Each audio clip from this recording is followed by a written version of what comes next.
ಕಲಬುರಗಿ ಜಿಲ್ಲಾಧಿಕಾರಿ ಫೌಜಿಯಾ ತರ್ನುಮ್ ಅವರು ಇಂದು ಜಿಲ್ಲಾಧಿಕಾರಿಗಳ ಕಚೇರಿಯಲ್ಲಿ ಸುದ್ದಿಗೋಷ್ಠಿ ನಡೆಸಿ ಆಧಾರ್ ಕಾರ್ಡ್ ಲಿಂಕ್ ಹಾಗೂ ಆರ್ಟಿಸಿ ಬಗ್ಗೆ ಮಾಹಿತಿ ನೀಡಿದರು. ಇಂದು ನಡೆದ ಸುದ್ದಿಗೋಷ್ಠಿಯಲ್ಲಿ ಮಾತನಾಡಿದ ಅವರು, ರಾಜ್ಯ ಸರ್ಕಾರ ಜೋಡಣೆ ನಿಟ್ಟಿನಲ್ಲಿ ಅಕ್ರಮ ಭೂ ವ್ಯವಹಾರಗಳನ್ನು ತಡೆಗಟ್ಟಲು ಕಂದಾಯ ಇಲಾಖೆ ನನ್ನ ಆಧಾರ್ ಕಾರ್ಡ್ನೊಂದಿಗೆ ನನ್ನ ಆಸ್ತಿ ಸುಭದ್ರಾ ಯೋಜನೆಯಡಿ ಪಹಣಿಗೆ ಆಧಾರ್ ಲಿಂಕ್ ಮಾಡಲು ತಂತ್ರಾಂಶ ನೀಡಲಾಗಿದೆ ಎಂದರು. ಅಲ್ಲದೆ ಇದರಿಂದ ನಕಲಿ ದಾಖಲೆ, ಮೋಸ, ಭೂಮಿ ಕಬಳಿಕೆ ನಿಲ್ಲುತ್ತದೆ. ಜಮೀನಿನ ವಿವರಗಳು ಶೀಘ್ರದಲ್ಲೇ ಸಿಗುತ್ತವೆ. ಬೆಳೆ ಪರಿಹಾರ ಬೇಗ ತಲುಪುತ್ತದೆ. ಸರ್ಕಾರದ ಸೌಲಭ್ಯ ಸುಲಲಿತವಾಗಿ ಪಡೆಯಬಹುದು ಎಂದು ತಿಳಿಸಿದರು. ಕಲಬುರಗಿಯಲ್ಲಿ ಒಟ್ಟು 70% ಆಧಾರ್ ಸೀಡಿಂಗ್ ಮುಗಿದಿದ್ದು, ಉಳಿದ ರೈತರು ಕೂಡ ಆಧಾರ್ ಲಿಂಕ್ ಮಾಡಿ ಎಂದು ಮನವಿ ಮಾಡಿದ್ರು.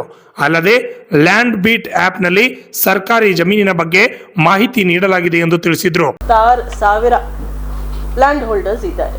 ಇಷ್ಟು ಮಂದಿಯಲ್ಲಿ ಈಗಾಗಲೇ ನಾವು ಆಧಾರ್ ಸೀಡಿಂಗ್ KYC ಮೂಲಕ ಮಾಡಿಸ್ತೀವಿ. ಸಿಂಪಲ್ ಆಗಿ ನಮ್ಮ VAಗಳು ಒಂದು ಆ್ಯಪ್ ಮುಖಾಂತರ ಅಲ್ಲಿ ಹೋಗಿ ರೈತರು ಅವ್ರು ಯಾರಿದ್ದಾರೆ ಅವ್ರದ್ದು RTCಯಲ್ಲಿ ಇರೋದು ಹೆಸರು ಆಧಾರ್ಗೆ ಲಿಂಕ್ ಮಾಡಿ ಒಂದು OTP SMS ಮುಖಾಂತರ ಬರುತ್ತೆ ಅವ್ರಿಗೆ. ಆ OTP ನಾವು ಖಾತ್ರಿಪಡಿಸಿ ಅವ್ರದ್ದು ಲಿಂಕಿಂಗ್ ಮಾಡ್ತೀವಿ. ಅಲ್ಲೇ ಒಂದು ಸ್ಥಳದಲ್ಲಿನೇ ಒಂದು ಫೋಟೋ, ಯಾರು ಲ್ಯಾಂಡ್ ಓನರ್ ಇದ್ದಾರೆ ಅವ್ರದ್ದು ಫೋಟೋ ನಾವು ಅದೇ ಆ್ಯಪಲ್ಲಿ ಕ್ಯಾಪ್ಚರ್ ಮಾಡಿಸ್ತೀವಿ. ಈಗಾಗಲೇ ಹಿಂದಿನ 2.5 ತಿಂಗಳಿಂದ ಇದು ಸತತವಾಗಿ ನಡೀತಾ ಇರೋದು ಕಾರ್ಯ. ಈಗಾಗಲೇ ನಮ್ಮಲ್ಲಿ 4,77,000 ರೈತರು ಬಾಂಧುಗಳದು ಈಗಾಗಲೇ ಆಧಾರ್ ಜೋಡಣೆ ಆಗಿದೆ. ಯಾಕೆ ಜೋಡಣೆ ಮಾಡ್ತಾ ಇರೋದು ಅಂತ ಒಂದು ಪ್ರಶ್ನೆ ನಿಮ್ಮಲ್ಲಿ ಇರಬಹುದು. ಬಹಳ ಸಿಂಪಲ್ ಇದೆ. ನಿಮಗೆ ಗೊತ್ತಿದೆ, ಒಂದೇ RTC ಇಟ್ಕೊಂಡು 2-3 ಟ್ರಾನ್ಸಾಕ್ಷನ್ ಮಾಡ್ತಾರೆ. ಬಹಳಷ್ಟು ಮಂದಿಗೆ ಗೊತ್ತಾಗೋದಿಲ್ಲ. ನಕಲಿ ದಾಖಲಾತಿ ಸೃಜನೆ ಆಗುತ್ತೆ ಮತ್ತು ಈ ರೀತಿ ಮೋಸದ ವ್ಯವಹಾರ ಎಲ್ಲ ಆಗುತ್ತೆ. ಅದು ತಡೆಗಟ್ಟಲಲ್ಲಿ ನಮಗೆ ಇದು ಒಂದು ಶಸ್ತ್ರ ಆಗಿ ನಿಂತಬಹುದು. ಇದು ಒಂದಾಗತ್ತೆ. ಅದಲ್ಲದೆ ನಾವು ಯಾವುದಾದ್ರೂ ಸರ್ಕಾರಿ ಸವಲತ್ತು ರೈತರಿಗೆ ತಲುಪಬೇಕಂದ್ರೆ ಆಧಾರ್ ಎನೇಬಲ್ಡ್ ಪೇಮೆಂಟ್ ಸಿಸ್ಟಮ್ಗೆ ಈಸಿಲಿ ಆಗಿ ನಾವು ಟ್ರಿಗರ್ ಮಾಡಬಹುದು. ತಮಗೆ ಗೊತ್ತಿದೆ, ಹಿಂದಿನ ವರ್ಷ ಎಲ್ಲ 11 ತಾಲೂಕಲ್ಲಿ ಬರ ಪೀಡಿತ ಅಂತ ಘೋಷಣೆ ಆಯಿತು. ನಾವು ಪರಿಹಾರ ಕೊಟ್ಟಿದ್ದೀವಿ. ಅದಲ್ಲದೆ ಇನ್ಶೂರೆನ್ಸ್ ದುಡ್ಡು ಕೊಟ್ಟಿದ್ದೀವಿ. ಬೇರೆ ಬೇರೆ ಸೋರ್ಸಸ್ಸಿಂದ ಫೇಲ್ ಟ್ರಾನ್ಸಾಕ್ಷನ್ ಆದಾಗ ನಾವು ಮತ್ತು ಬಹಳಷ್ಟು ಎಕ್ಸಸೈಸ್ ಮಾಡಿ ಸರಿಪಡಿಸಬೇಕಾಗಿತ್ತು. ಈ ಸಲ ಏನಾಗುತ್ತೆ, ಈಗಾಗಲೇ ಖಾತ್ರಿಪಡಿಸಿರೋದು ದಾಖಲಾತಿ ಇರುತ್ತೆ, ಓನರ್ಶಿಪ್ ಡೀಟೇಲ್ಸ್ ಖಚಿತಪಡಿಸಿರೋದು ಇರುತ್ತೆ. ಅವರೇ ಸ್ವತಃ ಓನರೇ OTP ಕೊಟ್ಬಿಟ್ಟು ಅವ್ರದ್ದೇ ಅಂತ ಹೇಳಿ ನಮ್ಮ ಕಡೆ ಒಂದು ಡೇಟಾಬೇಸ್ ಕ್ರಿಯೇಟ್ ಆಗಿರುತ್ತೆ. ಆಧಾರ್ಗೆ ಯಾವಾಗಲೂ ಬ್ಯಾಂಕ್ ಅಕೌಂಟ್ ಖಾತೆ ಲಿಂಕೇಜ್ ಇರುತ್ತೆ. ನಾವು immediately Aadhaar based enabled system payment ನಾವು ಮಾಡಿಸಬಹುದು. ಡೈರೆಕ್ಟ್ ರೈತರುಗಳಿಗೆ ಬೆಳೆ ಪರಿಹಾರ ಆಗಲಿ ಬೇರೆ ಯಾವುದಾದ್ರೂ ಸರ್ಕಾರಿ ಸವಲತ್ತಾಗಲಿ ಇಮಿಡಿಯೇಟ್ಲಿ ಅವ್ರಿಗೆ ತಲುಪೋ ರೀತಿ at the click of a button ಮಾಡೋಕ್ಕೆ ಸಾಧ್ಯ ಆಗುತ್ತೆ. ತಮಗೆ ಗೊತ್ತಿದೆ, ಆಡಳಿತದಲ್ಲಿ ಸಾಕಷ್ಟು ನಾವು ತಂತ್ರಾಂಶಗಳು ಬಳಕೆ ಮಾಡ್ತಾ ಇದ್ದೀವಿ. ಟೆಕ್ನಾಲಜಿ ಬಳಕೆ ಮಾಡುವಾಗ ಹೊಸ ಆ್ಯಪ್ಗಳು ನಾವು ಟೆಕ್ನಾಲಜಿ ಬಳಕೆ ಮಾಡುವಾಗ ಈ ರೀತಿ ಎನೇಬಲಿಂಗ್ ಇದ್ದಾಗ ನನಗೆ ಬಹಳ ಯೂಸ್ಫುಲ್ ಆಗುತ್ತೆ ಅಂತ ಆ ಒಂದು ಪದ್ಧತಿ ಪ್ರಕಾರ ನಾವು ಮಾಡಿಸ್ತಾ ಇದ್ದೀವಿ.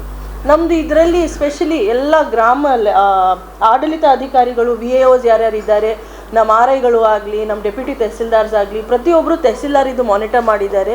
ಇಲೆಕ್ಷನ್ ಮಧ್ಯ ಸಹ ಈ ಕಾರ್ಯ ಆಗಿದೆ ಮತ್ತು ಜುಲೈ ಅಂತ್ಯವರೆಗೆ ನಾವು ಮಾಡೋಣ ಅಂತ ಒಂದು ಪ್ರಯತ್ನ ಮಾಡಿದ್ದೀವಿ. ಆಗಸ್ಟ್ 15 ನಾವು ಇದು ಮುಕ್ತಾಯ ಮಾಡಿಸೋ ರೀತಿ ಪ್ರಯತ್ನ ಮಾಡ್ತೀವಿ. ಇದರಲ್ಲಿ 2-3 ಬೇರೆ ವಿಷಯನೂ ಆಚೆ ಬಂದಿದೆ. ಈಗ ನಮ್ಮದು 67% ಪ್ರೋಗ್ರೆಸ್ ಈಗಾಗಲೇ ಆಗಿದೆ. ಬಟ್ ನಾವು ಈ ರೀತಿ KYC ಮಾಡುವಾಗ ಮತ್ತು ಆಧಾರ್ಗೆ ಸೀಡಿಂಗ್ ಲಿಂಕೇಜ್ ಮಾಡುವಾಗ ಬಹಳಷ್ಟು ಕಡೆ NA ಆಗಿರೋದು ನನಗೆ ಕಂಡು ಬಂದಿದೆ. ಈಗ 41,000 ಕೇಸಸಲ್ಲಿ NA ಆಗಿದೆ ಅಂತ. NAದು ಇನ್ನೊಂದು ಅಡಿಷ್ನಲ್ ಡೇಟಾಬೇಸ್ ಕ್ರಿಯೇಟ್ ಆಗುತ್ತೆ. ಅದಲ್ಲದೆ ಬಹಳಷ್ಟು ಕಡೆ ಪಾವತಿ ಖಾತೆ ಆಗದೆ 67,000 RTCಸಲ್ಲಿ ನಮಗೆ ಮಾಹಿತಿ ಸಿಕ್ಕಿದೆ, ಯಾರ ಹೆಸರು ಪಹಣಿಯಲ್ಲಿದೆ ಅವರು ಮರಣ ಹೊಂದಿದ್ದಾರೆ, ಆದರೂ ಪಾವತಿ ಆಗದೇ ಇರೋದು ಗಮನಕ್ಕೆ ಬಂದಿದೆ. ಈಗ ನಮಗೆ ಏನಾಗುತ್ತೆ, ಪ್ಲಾನಿಂಗ್ ಮಾಡೋಕ್ಕೆ ಸುಲಭ ಆಗುತ್ತೆ. ಭಾಳಷ್ಟು ಮಂದಿಗೆ ಮಾಹಿತಿದು ಕೊರತೆ ಇರಬಹುದು, ಅರಿವುದು ಕೊರತೆ ಇರಬಹುದು, ಅವ್ರು ಹೇಗೆ ಮಾಡೋದೂ ಗೊತ್ತಿರೋದಿಲ್ಲ. ಕಚೇರಿಗೆ ಹೋಗಿ ತಿರುಗಾಡೋದು, ಅವ್ರ ಬೇಜಾರು ಮಾಡಿಸ್ಕೊಂಡು ಹೋಗೋದಿಲ್ಲ. ಹಾಗಾಗಿ ನಾವೇ ಸ್ವಇಚ್ಛೆಯಿಂದ ಅವ್ರಿಗೆ ಕರೆಸಿ ಅಥವಾ ಗ್ರಾಮೀಣ ಕ್ಷೇತ್ರದಲ್ಲಿ ಗ್ರಾಮವಾರು ಹೋಗಿ ಒಂದು ಕ್ಯಾಂಪ್ ಮೋಡಲ್ಲಿ ಪಾವತಿ ಅಭಿಯಾನ ಮಾಡೋದು ಒಂದು ಅನುಕೂಲ ಆಯಿತು. ನಮ್ಮ ಕಡೆ ಡೇಟಾಬೇಸ್ ಇದೆ. ವಿಲೇಜ್ ವೈಸ್ ಯಾರ್ಯಾರು RTCಯಲ್ಲಿ ಮರಣ ಹೊಂದಿರೋದು ಅವರು ಡೇಟಾಬೇಸ್ ಸಿಕ್ಕಿದೆ. ಈ 67,000 ನಾವು ಆಗಸ್ಟ್ ಇಂಡಿಪೆಂಡೆನ್ಸ್ ಡೇ ಆನ್ವರ್ಡ್ಸ್ ಇದು ಲಾಂಚ್ ಮಾಡೋದು ಒಂದು ಪ್ರಯತ್ನ ಮಾಡ್ತೀವಿ. ಎಲ್ಲ ಕಡೆ ಹೋಗಿ ಅವರೇ ದಾಖಲಾತಿ ಕಲೆಕ್ಟ್ ಮಾಡಿ ಯಾರಿದ್ದಾರೆ, ಪಾವತಿದಾರ ಯಾರ್ಯಾರಿದ್ದಾರೆ, ಅವರು ಯಾರ ಹೆಸರಲ್ಲಿ ಇಡ್ತಾರೆ, ಜಾಯಿಂಟ್ ಖಾತೆ ಇಡ್ತಾರೆ ಹೇಗೆ ಅಂತ ಒಂದು ಪಾವತಿ ಅಭಿಯಾನ ಸಹ ಮಾಡಬಹುದು. ಇದು ಬಹಳ ಒಂದು ಫ್ಯೂಚರಿಸ್ಟಿಕ್, ನಿಮಗೆ ಗೊತ್ತಿರೋ ಅರ್ಥ ಆಗಿದೆ ಅಂದರೆ ಇದು ಒಂದು ಗುಡ್ ಗವರ್ನೆನ್ಸ್ ಕಡೆ ನನ್ನ ಹೆಜ್ಜೆ ಮಾಡಿಸ್ತಾ ಇರೋದು ನಾವೆಲ್ಲ. ಜನರಿಗೆ ಬಹಳಷ್ಟು ಮಂದಿಗೆ ಗೊತ್ತಿರೋದಿಲ್ಲ ಈ ರೀತಿ ಮಾಡಬೇಕಾಗಿರೋದು, ನಾವು ಅವ್ರಿಗೆ ಹೇಳ್ಕೊಡೋ ರೀತಿಯೂ ಆಗುತ್ತೆ. ಸೊ ತಾಲೂಕು ವೈಸ್ ಫಿಗರ್ ಸಹ ನಾವು ನಿಮ್ಮೆಲ್ಲರಿಗೆ ಕೊಟ್ಟಿದ್ದೀವಿ. ಬಟ್ ನನ್ನ ಅಪೀಲ್ ನಿಮ್ಮೆಲ್ಲರ ಮುಖಾಂತರ ಏನದೆ, ಭಾಳಷ್ಟು ಮಂದಿಯಲ್ಲಿ ಏನು ಮಾಡ್ತಾ ಇರೋದು ಗೊತ್ತಿಲ್ಲ, ಪದೇ ಪದೇ ಆಧಾರ್ ನಂಬರ್ ಕೇಳ್ತಾರೆ, ಪದೇ ಪದೇ OTP ಕೇಳ್ತಾರೆ. ತಮ್ಮೆಲ್ಲರ ಮುಖಾಂತರ ಜನರಿಗೆ ನಾವು ಒಂದು ಮನವಿ ಮಾಡೋಕ್ಕೆ ಇಷ್ಟಪಡ್ತೀನಿ, ದಯವಿಟ್ಟು ಮಿಕ್ಕಿದವರು ಯಾರ್ಯಾರಿದ್ದಾರೆ, ಒಂದು 30% ಇನ್ನೂ ಮಾಡೋದು ಬಾಕಿ ಇವೆ, ಅವ್ರನ್ನೂ ಸಹ ಮುಂದೆ ಬಂದು ನಮಗೆ ಆಗಸ್ಟ್ 15ವರೆಗೆ ಈ ಮುಕ್ತಾಯ ಮಾಡೋದು ಪ್ರಯತ್ನದಲ್ಲಿ ಅವ್ರನ್ನೂ ಸಹಕರಿಸಬೇಕು. ಮತ್ತು ಈ ಒಂದು ಕಾರ್ಯ ಆದ ನಂತರ ನಾವು ಖಚಿತಪಡಿಸಬಹುದು ನಮ್ಮ ಕಡೆ ಇರೋದು ಲ್ಯಾಂಡ್ ರೆಕಾರ್ಡ್ಸ್ ಎಲ್ಲ ಅಪ್ಡೇಟೆಡ್ ಇದೆ, ಯಾರು ಓನರ್ಶಿಪ್ ಇದ್ದಾರೆ ಅವ್ರದ್ದು ಗ್ಯಾರಂಟಿ ಇದೆ, ಅವರೇ ಓನರ್ ಇದ್ದಾರೆ ಅಂತ. ಈ ರೀತಿ ಒಂದು ಹೊಸ ಪ್ರಯತ್ನ ಮಾಡ್ತಾ ಇದ್ದೀವಿ. ತಮ್ಮ ಮುಖಾಂತರ ಸಹ ಎಲ್ಲ ಮಾಧ್ಯಮ ಮಿತ್ರವ್ರಿಗೆ ಮುಖಾಂತರ ನಾನು ಎಸ್ಪೆಷಲಿ ಪಬ್ಲಿಕ್ಗೆ, ರೈತರು ಬಾಂಧವಗಳಿಗೆ, ಜನರಲ್ಲಿ ನಾವು ವಿನಂತಿ ಮಾಡಿಸ್ತೀನಿ, ದಯವಿಟ್ಟು ಇದು ಒಂದು EKYC ಮತ್ತು ಆಧಾರ್ ಅಪ್ಡೇಷನ್ ಎಕ್ಸಸೈಸ್ ಏನಿದೆ, ದಯವಿಟ್ಟು ಅವರೆಲ್ಲರೂ ಮಾಡ್ಕೊಳ್ತಾರೆ ಅಂದರೆ ಆಗಸ್ಟ್ 15ವರೆಗೆ ನಾವು ಮುಂದೆ ಹೆಜ್ಜೆ ತಗೊಳ್ಬಹುದು. ಯಾವುದಾದ್ರೂ ಬೇರೆ ಅತಿವೃಷ್ಟಿ ಇದ್ದಾಗ ಅದು ಪೇಮೆಂಟ್ ಮಾಡೋದು ಆಗಲಿ, ಅದಲ್ಲದೆ ಪಾವತಿ ಅಭಿಯಾನ ನಮ್ಮದು ಚಾಲನೆ ನೀಡೋ ರೀತಿ ಮಾಡಿಸೋದು ಆಗಲಿ, ಆಗಸ್ಟ್ 15ಇಂದ ಅದು ಮಾಡೋದು ಪ್ರಯತ್ನ ಸ್ಟಾರ್ಟ್ ಮಾಡಬಹುದು. ಹಾಗಾಗಿ ಇದು ಒಂದು ಪಕ್ಕಾ ಡೇಟಾಬೇಸ್ ನಮ್ಮೆಲ್ಲರಿಗೆ ಸಿಗ್ಬಿಡುತ್ತೆ. ಮತ್ತು ಇಡೀ ಸ್ಟೇಟಲ್ಲಿ ಈ ಕಾರ್ಯ ನಡೀತಾ ಇದೆ. ನಮ್ಮ ಜಿಲ್ಲೆಯಲ್ಲಿ ಇನ್ನೂ ಸಾಕಷ್ಟು ಒಳ್ಳೆ ಪ್ರೋಗ್ರೆಸ್ ಆಗಿದೆ. ಇನ್ನು ಮುಂದೆ ಹೋಗ್ತಾ ನಾವು ಯಾವಾಗಲೂ ಒಳ್ಳೆ ಸ್ಥಾನದಲ್ಲಿ ಇರಲಿ ಮತ್ತು ಜನರಿಗೆ ಅನುಕೂಲ ಆಗೋ ರೀತಿ ಒಂದು ಕಾರ್ಯ ಮಾಡೋಣ ಅಂತ ಒಂದು ಪ್ರಯತ್ನ ಮಾಡ್ತಾ ಇದ್ದೀವಿ. ತಮ್ಮೆಲ್ಲರ ಮುಖಾಂತರ ನಾನು ಮತ್ತೊಮ್ಮೆ ಈ ಒಂದು ವಿನಂತಿ ಮಾಡ್ತೀವಿ. ಅದಲ್ಲದೆ ಲ್ಯಾಂಡ್ ಬೀಟ್ ತಾವೆಲ್ಲರೂ ಕೇಳ್ಕೋಬಹುದು, ಪೊಲೀಸವರು ಬೀಟ್ಗೆ ಹೋಗ್ತಾರೆ, ಯಾವುದು ರೀತಿ ಪ್ರಾಬ್ಲಮ್ ಆಗಲಾರ್ದು, ಎಲ್ಲಿ ಕ್ರೈಮ್ ಬೆಲ್ಟ್ ಎಲ್ಲಿದೆ, ಝೋನ್ ಎಲ್ಲಿದೆ ಅಲ್ಲಿ ಹೋಗಿ ಜಾಸ್ತಿ ನೋಡ್ತಾರೆ ಅವರು. 112 ವೆಹಿಕಲ್ಸ್ ಎಲ್ಲ ಓಡಾಡುತ್ತೆ.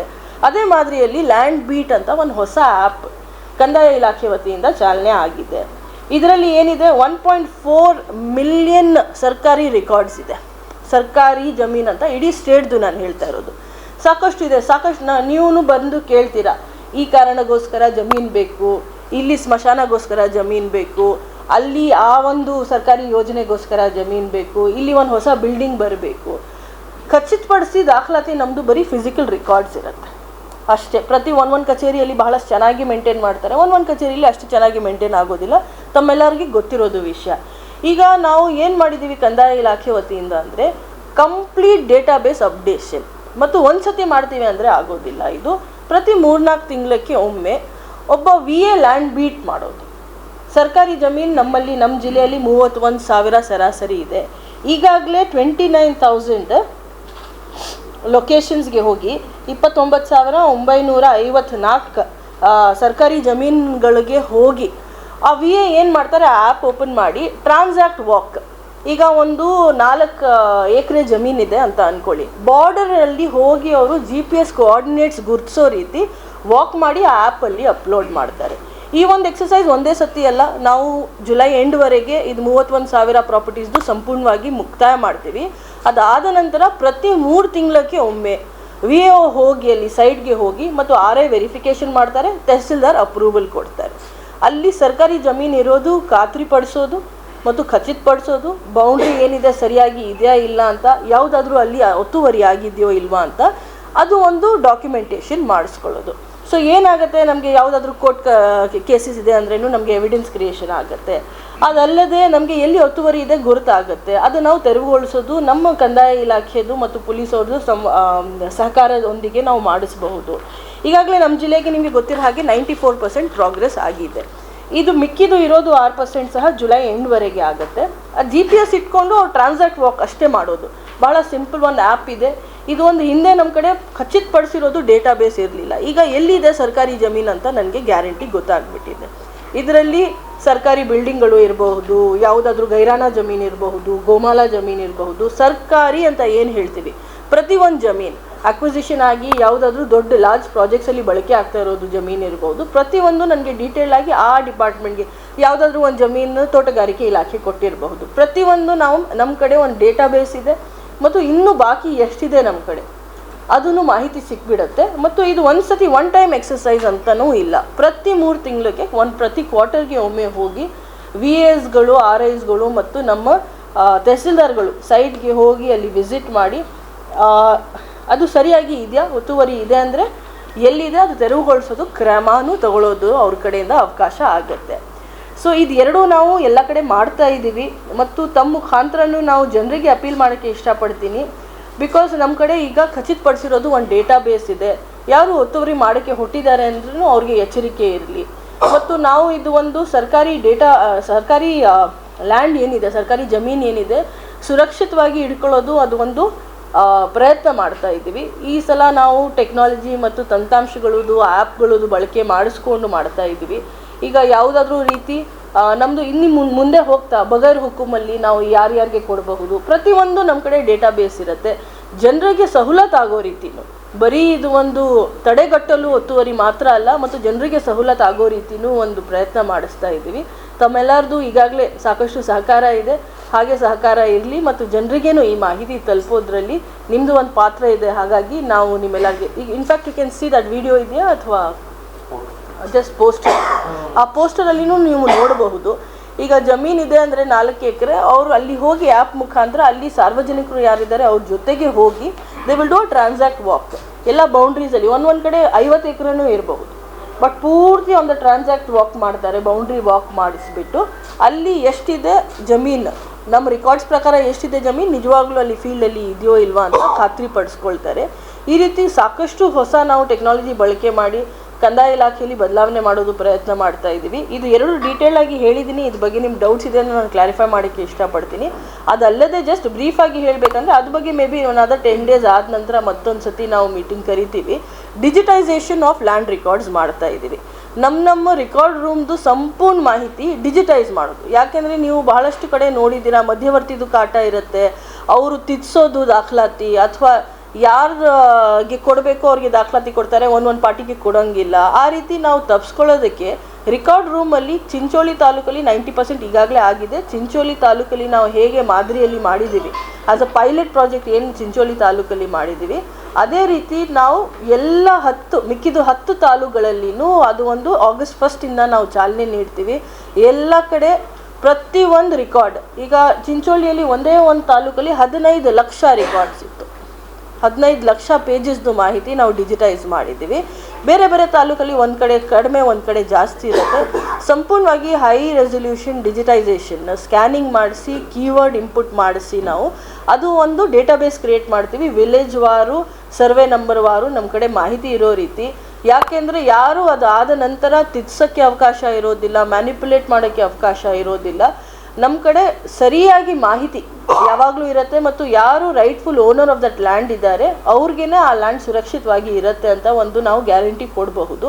ಹಾಗಾಗಿ ಅದನ್ನು ನಾವು ಪ್ರಯತ್ನ ಮಾಡ್ತಾ ಇದ್ದೀವಿ.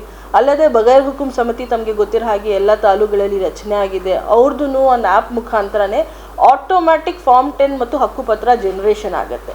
ಆ ಒಂದು ವರ್ಕ್ ಫ್ಲೋ ನಾವು ಆಲ್ರೆಡಿ ಡಿಫೈನ್ ಮಾಡಿಸಿದ್ದೀವಿ, ಅದನ್ನು ನಾವು ಪ್ರಿಪೇರ್ ಮಾಡಿಸಿದ್ದೀವಿ.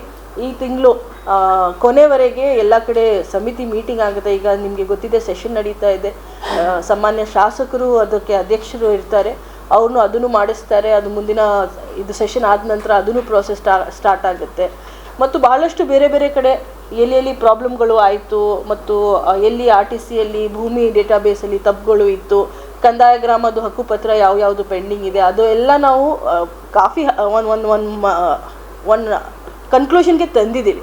ಅದೆಲ್ಲ ಒಂದೊಂದಾಗಿ ಒಂದೊಂದು ತಿಂಗಳಿಗೆ ಒಂದೊಂದು ರೀತಿ ನಾವು ಅದು ವಿತರಣೆ ಕಾರ್ಯಕ್ರಮನೂ ಮಾಡ್ತೀವಿ. ಮತ್ತು ಅಲ್ಲದೆ ತಮ್ಮೆಲ್ಲರಿಗೆ ಮಾಹಿತಿ ಕಾಲಕ್ಕೆ ಕೊಡ್ತೀವಿ, ಸೊ ದಟ್ ನಿಮ್ಮ ಮುಖಾಂತರ ಜನರಿಗೆ ಗೊತ್ತಾಗಲಿ.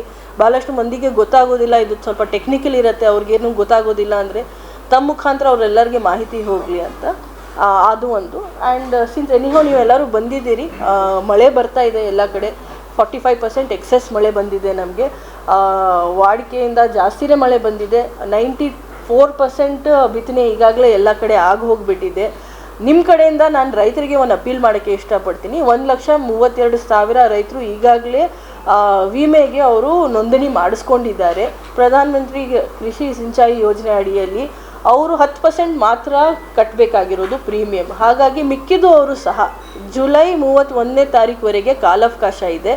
ದಯವಿಟ್ಟು ಅವರೆಲ್ಲರೂ ನೋಂದಣಿ ಮಾಡಿಸ್ಕೊಳ್ತಾರೆ ಅಂದರೆ ಡೆಫಿನೆಟ್ಲಿ ಏನಾದರೂ ಅತಿವೃಷ್ಟಿ ಅಥವಾ ಯಾವುದಾದ್ರೂ ಬೇರೆ ರೀತಿ ಹಾನಿ ಆದಾಗ ಅವ್ರಿಗೆ ಅನುಕೂಲ ಆಗುತ್ತೆ. ಮತ್ತು ಮಿಕ್ಕಿದ್ದು ಸರ್ಕಾರದಿಂದನೂ 90% ಪ್ರೀಮಿಯಂ ಅವರು ಸರ್ಕಾರ ವತಿಯಿಂದ ಆಗಿರುತ್ತೆ. ಹಾಗಾಗಿ ರೈತರು ಬಾಂಧುಗಳಲ್ಲಿ ಬರೀ 960 ರೂಪೀಸ್ ತೊಗರಿಗೋಸ್ಕರ ಅಷ್ಟೇ ಪ್ರೀಮಿಯಂ ಇರೋದು, ಬಹಳ ಕಡಿಮೆ ಇದೆ. ಒಂದು 600 ಮ್ಯಾಕ್ಸಿಮಮ್ ಐ ಥಿಂಕ್ ಅರಿಶಿನಿಗೋಸ್ಕರ 7,000 ಇದೆ ಅಷ್ಟೇ. ಇಲ್ಲಾಂದರೆ 1,000 2,000 ಅಷ್ಟೇ ಇರೋದು ಪರ್ ಹೆಕ್ಟೇರ್ಗೆ. ತುರ್ಗೆ ಎಸ್ಪೆಷಲಿ ಮಳೆ ಆಶ್ರಿತ ತೊಗರಿ ಇರೋದು ಬರೀ 960 ರೂಪಾಯಿ. ಹಾಗಾಗಿ ಅವರೆಲ್ಲರೂ ರಿಜಿಸ್ಟ್ರೇಷನ್ ಮಾಡ್ತಾರೆ ಅಂದರೆ ಅಷ್ಟು ಒಂದು ಪ್ರೀಮಿಯಂ ಕಟ್ಸ್ಬೇಕು. 31ನೇ ತಾರೀಕು ಜುಲೈವರೆಗೆ ಕಟ್ಸ್ಕೋಬೇಕು. ಇನ್ಶೂರೆನ್ಸ್ ಆಗಿರುತ್ತೆ ಅಂದರೆ ಅವ್ರಿಗೇನು ಒಂದು ಅವ್ರಿಗೆ ಇದಿರತ್ತೆ ಅಂತ, ಸ್ಟ್ರೆಂತ್ ಇರುತ್ತೆ ಅಂತ ನನ್ನ ಕಡೆಯಿಂದ ಒಂದು ವಿನಂತಿ ಇದೆ. ಎಲ್ಲ ರೈತರುಗಳಿಗೆ, ಎಲ್ಲ ನಮ್ಮ ಗ್ರಾಮೀಣ ಬಾಂಧವಗಳಿಗೆ ನಾವು ಅದೊಂದು ವಿನಂತಿ ಮಾಡಿಸ್ಕೊಳ್ತೀನಿ. ದಯವಿಟ್ಟು ನೀವು ಹೆಚ್ಚಿನ ಪ್ರಚಾರ ಕೊಡಿ. ಯಾಕೆಂದರೆ ಈ ತಿಂಗಳು ಕೊನೆಯ ಹಂತಕ್ಕೆ ಬಂದುಬಿಟ್ಟಿದ್ದೀವಿ ನಾವು. ಇವತ್ತು 24ನೇ ತಾರೀಕಿದೆ, ಒಂದು ವಾರ ಕಾಲಾವಕಾಶ ಇದೆ. ಎಲ್ಲರೂ ದಯವಿಟ್ಟು ವಿಮೆಗೆ ಅವ್ರು ರಿಜಿಸ್ಟ್ರೇಷನ್ ಮಾಡಿಸ್ಕೊಳ್ತಾರೆ ಅಂದರೆ ಡೆಫಿನೆಟ್ಲಿ ಅನುಕೂಲ ಆಗುತ್ತೆ. ಈಗಾಗಲೇ ರಿಜಿಸ್ಟ್ರೇಷನ್ ಆಗಿ ಆನ್ಲೈನ್ ಡೇಟಾಬೇಸಲ್ಲಿ ಸ್ವಲ್ಪ ಡೇಟಾ ಎಂಟ್ರಿ ಮಾಡೋದು ಬಾಕಿ ಇರಬಹುದು. ಈಗಾಗಲೇ ಡೇಟಾಬೇಸ್ ಎಂಟ್ರಿ ಆಗಿರೋದು 1,32,000 ರೈತರುಗಳು ಈಗಾಗಲೇ ರಿಜಿಸ್ಟ್ರೇಷನ್ ಮಾಡಿಸ್ಕೊಂಡಿದ್ದಾರೆ. ಹಿಂದಿನ ವರ್ಷ 2 ಲಕ್ಷ ಫಾರ್ಮರ್ಸ್ ಚೇಂಜ್ ಇತ್ತು. ಈ ವರ್ಷ ನಾವು ಅಟ್ಲೀಸ್ಟ್ 3 ಲಕ್ಷ ರಿಜಿಸ್ಟ್ರೇಷನ್ ಮಾಡೋಣ, ಹೆಚ್ಚು ಮಾಡೋಣ, ಜನರಿಗೆ ಗೊತ್ತಾಗಲಿ, ಅವನು ವಿಮೆದು ಒಂದು ಸವಲತ್ತು ಪಡ್ಕೊಳ್ಳಿ ಅಂತ ಒಂದು ಪ್ರಯತ್ನ ಮಾಡಿಸ್ತಾ ಇದ್ದೀವಿ. Bureau report RJ32 Kannada news, Kalaburagi.